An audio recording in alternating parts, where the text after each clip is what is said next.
Hello, and welcome to the character component of the Ergo Proxy Retrospective. Now, the retrospective of these characters will be complex, as many of them are meant to mirror or emulate certain philosophical ideas, so I hope these are not too dense, as I did want to say what I felt the interpretation of the character was, but without getting too heavy into the concept they're supposed to embody or something, you know? For this component, I thought that we would start with a look at Raul Creed. And a quick note, it is spelled Raul, but I think they pronounce it Raul throughout the series, or Raul? Raul? I think it's Raul. So I might use these interchangeably, just so you know it's the same guy. I chose to start with this character because while all the characters of Ergo Proxy are very complex, as mentioned before, and are to embody a sort of philosophical point or argument, I feel that the one posed by Raul was the easiest to understand on a surface level, and for that reason is a good starting point for our character examinations. Raul Creed is introduced early in the series as the new head of the Security Bureau, and one tasked with hunting down the escaped proxy, all the while keeping the issue very hush-hush. As such, he tries to keep Raul quiet and wrap up the whole proxy affair as soon as possible.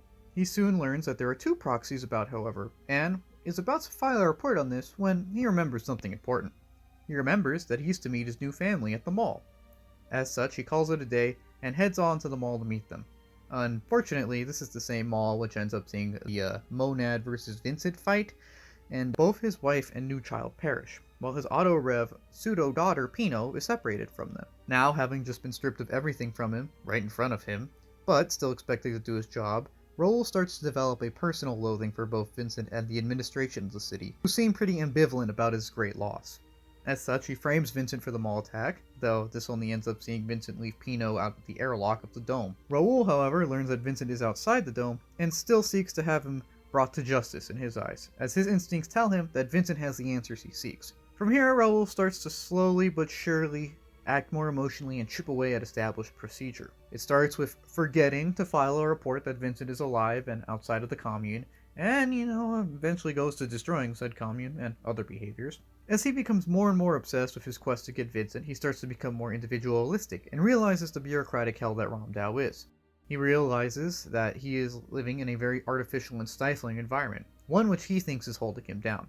He also realizes that there are others looking for Vincent, and starts to feud with Riel and Daedalus for the same reasons, as he sees them as obstacles. By episode 10, Raul has embraced who he is, in his own words, and starts to shed the air of parody which he has sort of maintained up until this point. He becomes more and more of a cold and calculating man, very single-minded. When Daedalus starts causing blackouts to get his attention, and try and blackmail him, Raul turns the tables on him and ends up blackmailing Daedalus instead, although all he asks Daedalus is to continue researching the proxy for him.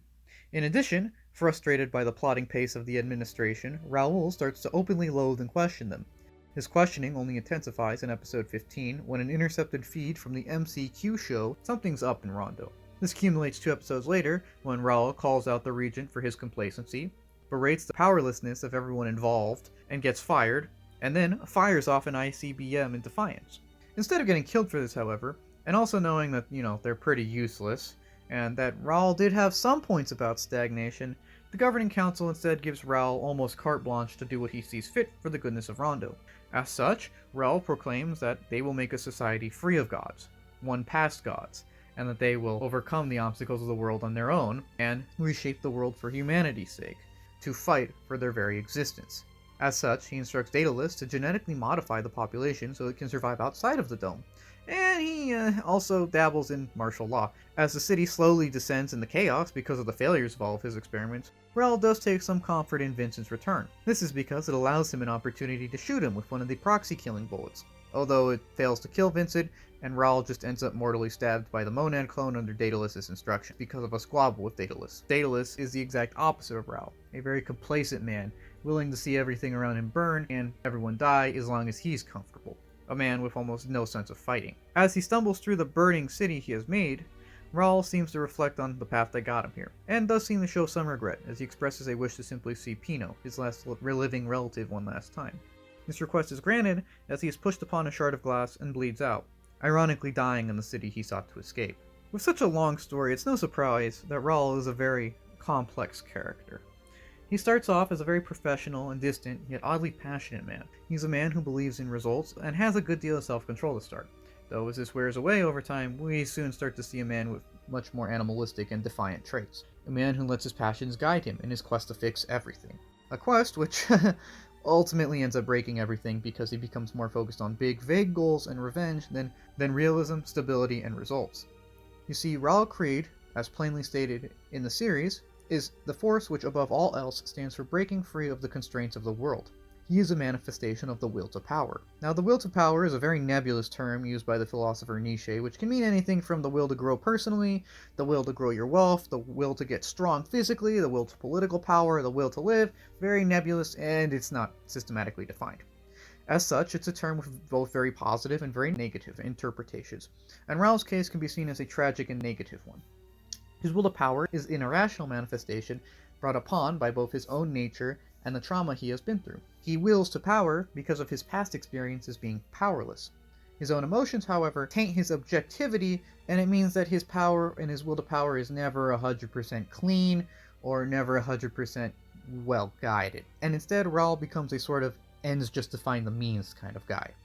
He doesn't do this out of an inherent malevolence, but because of his irrational will to power, which wants to see him destroy what he thinks is holding him down, and in turn, he wants to reshape the world to be better in his eyes. Now, I'd like to take a brief second to touch on some of the symbolism assigned to Raul. Now, if we look at Raul's citizen ID number, we can see a clear trio of numbers indicating that there is some kind of element of symbolism to him. And I think the element here is that he sort of represents a failed ascension, a failed idea, or the dangers of man trying to fly too close to the sun. We see this with the fact that while he proclaims there's no God, he tries to act like one, and this ultimately brings consequences down on Romdau. It is shown by the fact that while he thinks that man can solve everything, he is just a human and in the end can't necessarily accomplish any of the tasks he set forward for himself alone, let alone for society. It's kind of a commentary on how man needs something to kind of fill spiritual gaps in his existence. And whether that is religious or not, it cannot solely be man. And in this way I find it's kind of an odd contradiction of Nietzsche, where Nietzsche says that the Superman will ascend into a new morality based solely on effort. Raul kind of proves the pitfalls in this theory by showing that even effort alone will not necessarily get a man to the highest plane, as Raul tries very hard but ultimately ends up lost and ultimately destroys himself and his community. I think it's kind of a commentary on how the death of God, while seen as inevitable, is not necessarily inevitable, complete, as A, a new quote God is created when Daedalus makes the Monad clone and Vincent returns, and B, something is needed to fill the spiritual gap in humanity, as Raul, trying to fill it completely on his own, has manifested itself in terrible consequences. He's kind of a caricature of a charismatic figure who has led people astray, and again, this fits with the citizen ID number, and in turn has led them to destruction. It's kind of a commentary on how man cannot necessarily do everything alone. Now, from the very first episode, we can clearly see a desire to operate with less constraints placed upon him, and the irritation that restraints put upon him. He seems to loathe the fact that his job is to protect the people, but the government see people as kind of expendable. This frustrates him as it means both he and the citizens that he is to protect are both kind of pointless, just cogs in a giant machine, and he thus seeks to add meaning to his life. Now, as a man with family, initially it seems like this gives him meaning. As it is implied, he is relatively strongly attached to Pino, and probably his wife, but the death of his family only makes things worse, as he is expected to, and ultimately does for a little bit, act professionally about the incident and simply keep working. While this incident obviously creates a hate of Vincent, I would also think it creates a hate of the administration, as said administration literally called them expendable. While this may be true in the cold calculus of a city run by computers prioritizing stability, numbers, and order, to a person, family is not expendable. As such, his time as chief of security leads him to learning too much, and realizing that Romdau is simply a stagnating pool waiting to be iced over. The limitations placed on him, a man of seeming authority, and his own losses at the hands of the proxy embitter him enough to try and overthrow the system. While this starts with snarky comments and questioning, it does eventually spark a very strong will to power. To him, destroying the system is the best possible thing to do, as in his eyes, the current system will lead to death via slow strangulation of the human soul. In his eyes, the current path only spells death anyways, albeit at a much slower one via stagnation and degeneration. He sees the kind of society Romdau fosters, one which is very limited in initiative and ability, one of crippling comfort and sterile uncreativity, and he sees how such a system is so unnatural for humanity, a species which is very creative and rebellious by nature. He despises how the system handicaps him and prevents him from being his true self, in his eyes, As a man with nothing to lose now, he embraces this idea and embraces his animalistic instincts and dedicates himself to creating a new world without gods. Now, this statement can be interpreted many ways, and ultimately I feel its mixed message is very much in line with his character.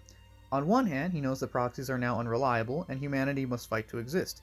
He knows that it is the natural instinct of living creatures to try and live more, and as such he wants to reinstill that instinct into the population so that they can better themselves. He knows that the people of Romdau still have some agency, or at least potential to seek out agency, and he seeks to harness this to lead a sort of humanocentric revolution. He seeks for humanity to pick itself up, under his guidance of course, and in this way it is an inspirational message to see a man living in a society so lacking in humanity try and spark humanity back into the people, in a vain attempt to rally them to live again and be human again. On the other hand, this declaration also has very clear red flags. Regardless of whether or not God exists, the concept of God alone has enough power over the government to keep it in line. It keeps the government from misusing all of its technological marvels, and it leads the government to seeking as conservative and stable a path as possible. Now, while this does create the stagnation issue mentioned earlier, and it no doubt would kill society as they are overprotective of it, Raul's solution and his declaration of human revolution go way too far in the opposite direction, removing all bounds that this reverence placed on city policy and decision making. Things that old beliefs prevented out of reverence now happen widely, and the results are devastating. They are not devastating because Raul says there is no God, but because he tries to become one in a sense, and he tries to surpass every limitation placed on man, something which humanity cannot do, as we are all flawed and imperfect creatures. Which oddly enough, he also recognizes, but seems to kind of ignore as he puts his quest first. Now, his will of power and drive to reshape the world lead him to try and tear everything down, and tearing down the system too fast and too thoroughly have horrible ramifications for everyone involved. Thinking he knows best, he lets his arrogance get to him, and now given complete power over the city, he uses this power to carry out two main objectives. 1. He seeks to save humanity by authorizing the disastrous ADW project, which is a form of genetic modification. This project basically started with Raul telling Daedalus, hey, modify the genome, see what happens, make Superman, yeah, do something like that. Now, this does not happen, of course, and instead the project fails and ends up having a 90% mortality rate. The other thing Raul does is he becomes obsessed with killing Vincent Law, the man who he thinks ruined his life. He blames Vincent for his wife's death, for taking Pinot away, for censoring the security bureau, and just all around ruining Romdau in his life. Although ironically enough, if none of these things had happened, Raul never would have rose to power in the first place. He probably still would have been comfortable and complacent enough to never really question the system too much. Although it is stated every security bureau chief ends up getting fired for learning too much. Although, in Raul's case, it probably would have taken longer. Anyways, his preoccupation with Vincent and his revenge quest costs him dearly, as he loses both focus and the ability to make sound judgment. Now, with all this said, and even with noting his citizen ID number and some of the symbolism attached to it, at least how I interpret it, is Raul what I would consider a bad person? I would say not intentionally so. Well, he does kind of ruin Romdau and does destroy a lot. And again, it is not necessarily out of an inherent malevolent drive, but first manifests from a deep drive to destruction caused from depression and loss, and later from a renewed sense of vigor brought on by his quest for power. Now, again, his quest for power is not necessarily to enrich himself, but to try and save Romdau and his citizens.